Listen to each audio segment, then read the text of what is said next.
back at the St. Johnsburg Fire Hall in the lovely Tonawanda, New York. With me is probably.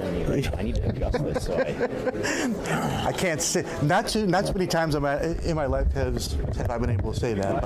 In any event, one of the most influential, probably one of the most influential wrestlers in Western New York, Brandon Thurston, has been kind enough to spend a couple moments with me. Hi, Russ. You've been avoiding this interview for the last couple of years. I see you doing interviews with everybody else.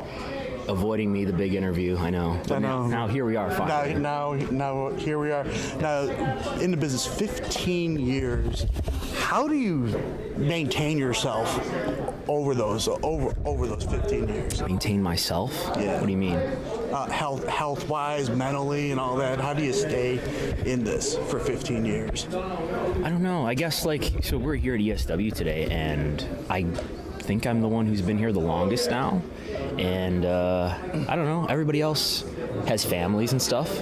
I don't have any family, like kids of my own, and stuff like that. So I'm the one who's still doing this and still addicted to wrestling. And sort of I always say, the trainees that we have, the people that we've trained at Grapplers Anonymous are the closest thing that I have to kids. And it's like a way of helping this community out, hopefully, and building it up. It took a long time, 15 years, to kind of get the foundation that we have now, because we kind of knew some stuff at the beginning, but we didn't know a lot, and a lot of us didn't really have a great idea of what we were doing. But it took us a long time to get this foundation, to have a nice place at Grapplers, to build a promotion up like ESW, and to really get things going. And I think things in Western New York and for ESW are the best that they've ever been. Now, as a trainer, is there a certain quality that you look for, character or anything? No, I mean, you can be anybody and be a wrestler. We need all different shapes and sizes and looks and all different kinds of people to be wrestlers. But you have to love this. You have to love it enough to want to commit so much time to this, because it requires so much time to be even halfway decent at this. It's not something you can do once a month. Train once a month or once a week and become good at it. You have to, at least in the beginning of training, you have to be there 3-4 days a week and train really hard and be really determined and love the thing of whatever pro wrestling is enough to learn how to do it well. Yeah, is that what keeps you coming back? Is the love of this business? I guess so. I think a lot about this, and I don't get very many good answers out of myself.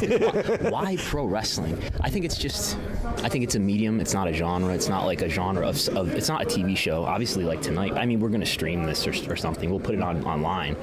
But it's not a TV show necessarily. It's not quite a sport. I think it's like straddling this weird space between sport, live sport, and entertainment, TV show, movie, or whatever. And I don't know. I just think, I don't know. It's like you can't really predict the weather except for to predict that the weather will be pretty much like it was yesterday, and that's kind of like what I think wrestling is to me in part. In that, I've been doing this yesterday, I'm just going to keep doing it and doing it and doing it, and I look at wrestling as my way to, in a small way, make the world a little better, because I think wrestling has a lot of improvement that it can do. I think there's a lot of things in wrestling that can be a lot better, whether that's just the in-ring quality from the quality of the wrestlers, whether that's sort of the politics around wrestling and how wrestling's historically been presented. I think there's a lot of things in wrestling that can be improved, and wrestling, I think, is a slice of culture. It doesn't just exist in this vacuum where it doesn't exist alongside anything else. It's a slice of culture, and people watch it and they internalize it, and it affects, in a small way, along with everything else that people experience in their lives, it affects how they behave and what they think. So pro wrestling is the one thing that I can make better day after day, and I know so much about it, and I've been around for so long, and I'm trying to make it better. That is the wrestlers, and trying to make them understand how to do good business, and trying to make them understand how to make not just themselves better, but the people next to them better, and the promotions that they work for better, and wrestling in general better. And that's something that you really don't hear too much in the business, is paying it forward. You passing along that knowledge. Looking at the students that you have now, how important is it to let these guys know, hey, this is the right way to do things? If we're going to make pro wrestling better, I think it's really important. I think one of the things I've learned from doing training at Grapplers Anonymous is that we're an independent school. We're not a promotion. Our wrestlers go and work for promotions, obviously.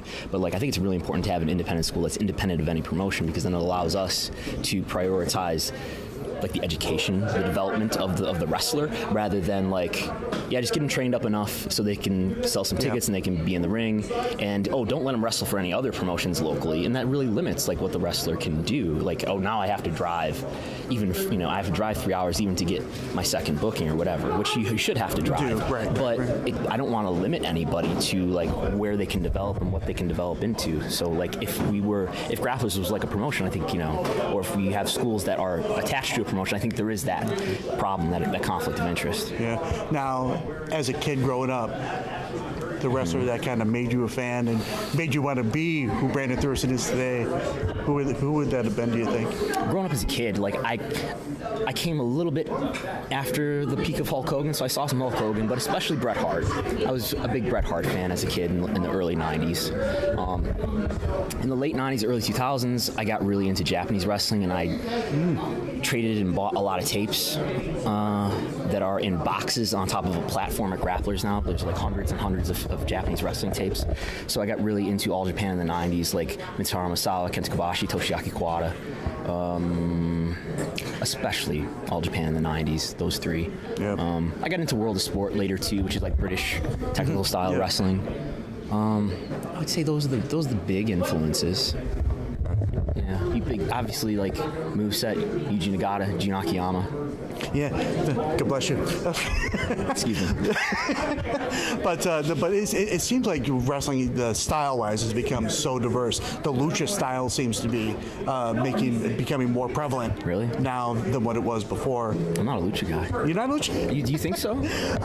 In a way, yes, because of Ray Phoenix, Pentagon, Pentagon Jr. and whatnot. It's being pushed more to the forefront. Yeah. And whatnot. It seems that the styles seem to be just more diverse overall.